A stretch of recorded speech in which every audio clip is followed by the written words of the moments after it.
Quand j'ai dit on nous demande beaucoup, on demande aux politiques de régler tous les problèmes de la société. Et je ne dis pas que ce n'est pas juste de le demander, mais simplement les problèmes sont souvent difficiles à résoudre. Alors, pour rebondir sur ce que M. Scalioli a dit et sur ce que M. Dupriez a dit concernant la commission de déontologie, qu'on l'appelle comme on veut, moi j'ai proposé, c'est vrai qu'on la tienne au Sénat, chambre de réflexion. Pourquoi ?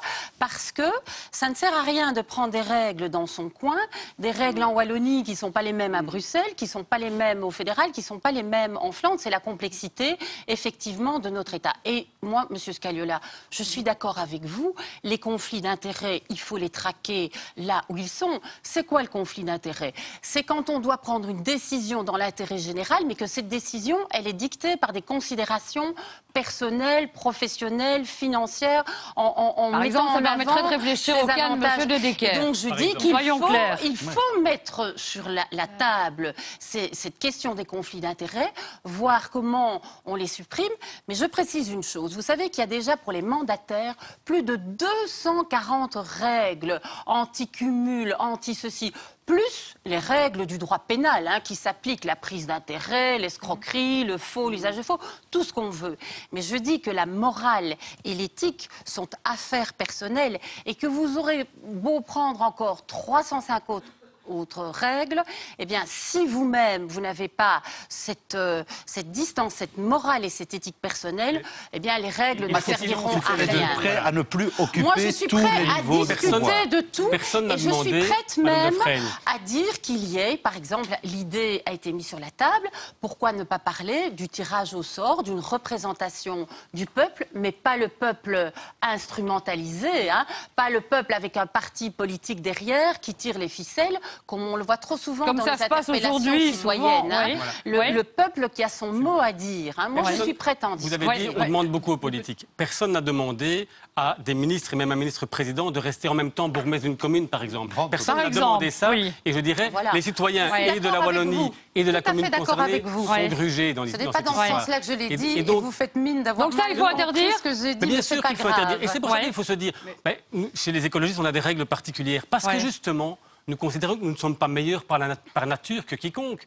Mais ce sont les règles, à un moment donné, qui balisent le fait de ne pas cumuler, le fait de plafonner des revenus, le fait de renouveler les élus pour faire en sorte qu'on puisse avoir un parcours hors politique, dans la politique, à un moment, parce que nous sommes des citoyens d'abord, et à nouveau hors politique. Benoît de Rennes, vous vouliez intervenir sur ça, sur les cumuls? Mais non, pas du tout. Non, je voulais intervenir sur la question qui concerne les citoyens, très directement. C'est celle, par exemple, de leur implication dans le champ du politique en tant que citoyen et pas nécessairement en tant que citoyen mobilisé. Madame de Freyne parlait de tirage au sort, mais je la prends au mot. Et je prends au mot ici les 4 partis politiques. c'est un tirage je au sort. pense que l'expérience du GMIL que nous avons menée et toutes les expériences qui ont suivi, aussi bien au niveau de la Fondation pour les générations futures que nous avons menée, mais également dans les autres pays qui se sont inspirés du GMIL. C'est-à-dire que la Hollande... Il faut rappeler brièvement, le GMIL, c'était un appel aux citoyens, un tirage au 1000 sort, personnes en l'occurrence. Un tirage au sort sur tout le pays, en pleine crise politique entre la Flandre et la Wallonie et Bruxelles, et où des citoyens tirés au sort se sont réunis à Tour et Taxi pendant toute une journée, pendant une dizaine d'heures, par table, pour débattre de sujets extrêmement complexes. Et on a vu qu'il sortait de cela des éléments, en tout cas, d'orientation tout à fait intéressantes de la part de citoyens qui ne se connaissaient pas, qui n'étaient pas mobilisés politiquement, et qui avaient des avis tout à fait contradictoires au départ. Et concrètement, par exemple, qu'est-ce qu'il y avait comme proposition? Alors, concrètement, par exemple, on va prendre un exemple qui concerne l'entreprise. La question était, dans ce domaine-là, de se dire, est-ce qu'il faut réduire l'impôt sur les sociétés? Et la réponse a été très claire de l'ensemble, d'une grande majorité des citoyens, c'est de dire, oui, il faut réduire l'impôt des sociétés, ce qui est en soi surprenant. Mais la réponse des citoyens, c'est de dire, oui, mais à une condition, c'est qu'on annule toutes les possibilités d'échapper à l'impôt. Et donc que toutes les entreprises payent. Toutes les entreprises payent. Moins, mais tout le monde. Comme ça, on remet tout le monde à zéro. Et je pense que les citoyens, quand ils peuvent s'exprimer par rapport à la complexité de notre société, eh bien, quand on leur demande de s'exprimer et de délibérer ensemble et de trouver une solution, ils convergent vers plus de simplicité, plus de transparence et de limpidité dans la manière d'orienter le politique. Céline Frémaux, donc il faut écouter plus souvent les citoyens, alors. Alors, je voudrais dire d'abord, je pense qu'il y a 2 axes pour moi aujourd'hui, si on doit se positionner sur ce sujet. D'abord, il faut travailler avec les citoyens. J'ai beaucoup d'expérience pense dans des choses extrêmement précises. Je vous donne un exemple. Il y a de ça 10 ans, je suis interpellée par des jeunes sur le logement intergénérationnel étudiant. Ils viennent me voir, ils me disent, il y a des choses qui se font en France, commencez à travailler dessus. Je mets 3-4 ans à regarder ce qui peut se faire à droite, à gauche. Je rencontre une association qui s'appelle aujourd'hui Un Toit, Deux Âges, qui est structurée, qui aujourd'hui, c'est plus de 11 personnes qui consiste à faire vivre un étudiant avec une personne avec âgée. Une personne âgée. Donc il n'y a pas certainement que le momentum des élections et tout le monde est d'accord là-dessus. Je pense que s'engager, militer, la démocratie, c'est l'affaire de tous. Et il faut valoriser l'engagement associatif. Et il faut valoriser une responsabilité partagée. C'est l'opération qu'on a lancée avec le CDH le 28 mars dernier, Oser, partager, respecter. Il y avait 1683 personnes. C'est une plateforme qui a été mise en ligne. Mais c'est plusieurs centaines de citoyens qui, à un certain moment, expriment une idée de façon brève, parfois de façon un tout petit peu plus longue. C'est un certain moment des panels et d'être à l'écoute. Et de dire, nous, politiques, on n'a pas la vérité incarnée. Donc ça veut dire que si un citoyen vient vous voir avec une bonne idée, vous allez la mettre en œuvre. Eh bien, je vais vous donner un dernier exemple. Faut le dire à nos téléspectateurs. Il y a de ça 1 an, j'ai 2 jeunes femmes qui viennent me voir avec une petite ASBL qui se crée, qui s'appelle Diversicom. Aujourd'hui, elles ont lancé ce qu'on appelle les duodes, des personnes handicapées qui vont dans des entreprises, qui vont dans des cabinets ministériels. Ouais. Ça fonctionne. L'initiative a tout juste 1 an. Le pouvoir public est là. Démétrios Cagliola, oui. Juste une petite question pour Madame Frémaux, qui est bruxelloise, qui est l'élue bruxelloise autour de la table. Répondez-moi simplement. Bruxelles, 19 communes, un gouvernement, un parlement avec beaucoup de parlementaires, des commissions, 19 communes avec des bourgmestres, des échevins. Est-ce que c'est pas trop? La Flandre le dit souvent. Est-ce qu'on peut réfléchir aussi à cette question-là? Moi, je pense qu'on peut réfléchir à ce moment-là. La question, maintenant, la réponse, c'est pas une clé sur porte, fusion des communes nécessairement. Non, je dis, est-ce que... C'est de dire, ah mais nous, on était très clair. Hein. On a dit, on pourrait diminuer. On l'a proposé au CDH. Hein, le nombre de parlementaires à Bruxelles. On connaît aussi les compromis qui ont été ceux des équilibres linguistiques. Et le pays reste complexe. Et il faut pouvoir l'admettre aussi. Compliqué. On a un pays compliqué. Alors moi, j'entends peut-être rappeler à une 7e réforme de l'État, à une 8e, une 9e. Si on essayait déjà de digérer cette 6e réforme de l'État, de la faire fonctionner avec plus de responsabilités pour les entités fédérées et à faire en sorte que ça marche. Mais je voudrais peut-être un seul message. Et si on mettait en œuvre ce qu'on a décidé aussi, Madame Lefranc? Attendez, parce que je lisais, c'était dans le Vif du 20 mars, mes sources. Pierre Avaux rappelait qu'en juillet 2000, on avait lancé une grand-messe du renouveau politique, co-présidée notamment par un certain Armand de Decker, ça c'est pour la petite histoire, et qu'on avait décidé de créer une commission de déontologie, d'adopter un code de bonne conduite, de lutter contre les conflits d'intérêts. C'était en 2000. Alors, aujourd'hui, je pense qu'il y a eu des appels à candidats pour ces commissions de déontologie. C'était déjà enlisé après cet épisode qui avait débuté en 2000. Ça avait abouti à pas grand-chose. C'est dans le cadre de la 6e réforme de l'État que Écolo et Groen ont dit on veut cette commission, on veut ce code. Il y avait un rapport de force qui permettait au final de faire avancer ce dossier-là.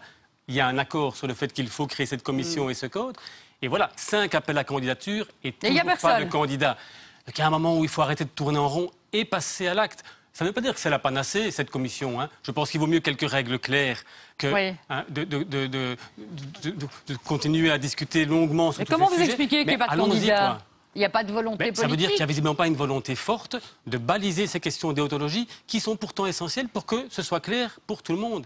Idéalement, d'ailleurs, ce que nous souhaitions, c'est que les citoyens puissent interpeller aussi cette commission et dire « Moi, je trouve que là, il y a un souci. Rendez-nous un avis. » Ça n'a pas été accepté. On aurait aussi voulu que cette commission puisse, le cas échéant, sanctionner dans certains cas. Et on a eu plusieurs cas récemment qui méritent, à mon avis, à tout le moins, qu'on s'interroge sur des sanctions, que ce soit l'affaire Kubel, l'affaire de Decker. Ça n'a pas non plus été accepté. Mais au moins, mettons en route cette commission sans délai. Et là, ce sont les partis qui doivent jouer leur rôle. Mais en tout cas, moi, j'entends plusieurs choses. J'ai entendu employer le mot technocratique par Madame Girardon. Et vous avez raison. On a souvent un langage beaucoup trop technocratique, beaucoup trop abscon et lointain. Et donc, l'idée de simplification aussi que vous avez évoquée. Et je pense qu'il y a des domaines où on devrait pouvoir avoir des règles beaucoup plus simples. Mais moi, j'ai envie quand même de donner un message aujourd'hui. Hein, c'est Pâques.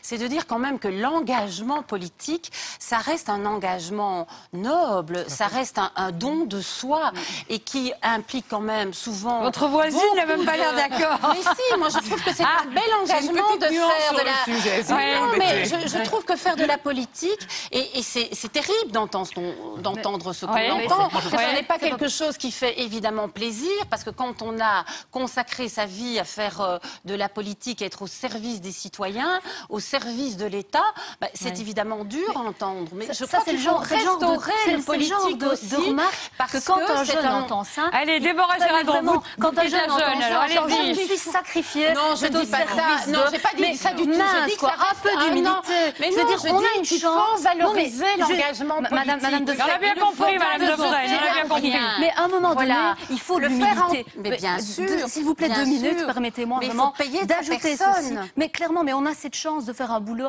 passionnant. On est payé grassement pour faire quelque chose de passionnant ou en plus de ça, vraiment, il faut le dire, on a cette chance de pouvoir à un moment donné changer les choses. Et donc, aller dire que c'est un don de soi, etc. Non, un peu d'humilité. La transparence, l'engagement envers les citoyens. L'humilité, la transparence, c'est vraiment très important. Mais je voulais pas tout en même temps. Je voudrais aussi avoir l'avis des extérieurs. Oui, brièvement. Juste pour dire, moi, je voudrais quand même envoyer un message positif parce que quand on voit le thème de cette émission, qui est le désamour et le désintérêt, il y a 10 ans, jamais on n'aurait pu envisager que des partis allaient parler de ça, avaient chacun dans leur propre parti organisé des congrès où on posait la question aux personnes de savoir vraiment que pensez-vous vraiment de la politique à l'heure actuelle et qu'est-ce que vous voulez. Il y a une vraie prise de conscience dans tous les partis. Donc vous voulez dire qu'il y a de l'autocritique maintenant. Clairement, et donc le message il y a 10 ans est passé. Allez, Vincent Engel. Parce qu'on parlait de la complexité de notre système politique. Cette complexité du système politique, c'est pas le citoyen qui l'a voulu. Non. La réforme de l'État, la fédéralisation, elle a été au départ une volonté politique qui, à l'époque, les sondages le montraient très clairement, les gens n'en avaient rien à faire, ça ne les intéressait pas. Ils ne voulaient pas de cette séparation. Et aujourd'hui, les gens s'y perdent et on les comprend. Ça ne les intéresse toujours pas. Donc, moi, j'aimerais poser juste une question à nos représentants politiques ici, et certaines sont très très jeunes. Qu'est-ce que vous faites dans 10 ans? Vous vous voyez où dans 10 ans? Je vais bien vous répondre. Je vous pose la question, j'espère bien que vous voulez y répondre. Je vais vous répondre. Alors, j'ai 41 ans. Je me suis engagée en politique très jeune. J'étais la fille et fille de personne, entre guillemets, sauf de gens très sympathiques, par ailleurs, mais pas connus. Je considère que la politique, c'est un engagement et c'est pas une carrière. Et j'ai demandé une seule chose quand je suis devenue ministre, ou le fait que j'ai abandonné l'ensemble des engagements que j'avais associatifs, bien tristement, mais c'est nécessaire. J'ai demandé de pouvoir garder une chose, c'était mon métier de base, c'est-à-dire enseigner dans une école supérieure 24 heures par an. Je ne suis pas payée grassement, je peux vous donner ma fiche de paye si vous le souhaitez. Je pense qu'à un certain moment, il ne faut pas faire de la politique toute sa vie. Et je pense très sincèrement qu'il est salutaire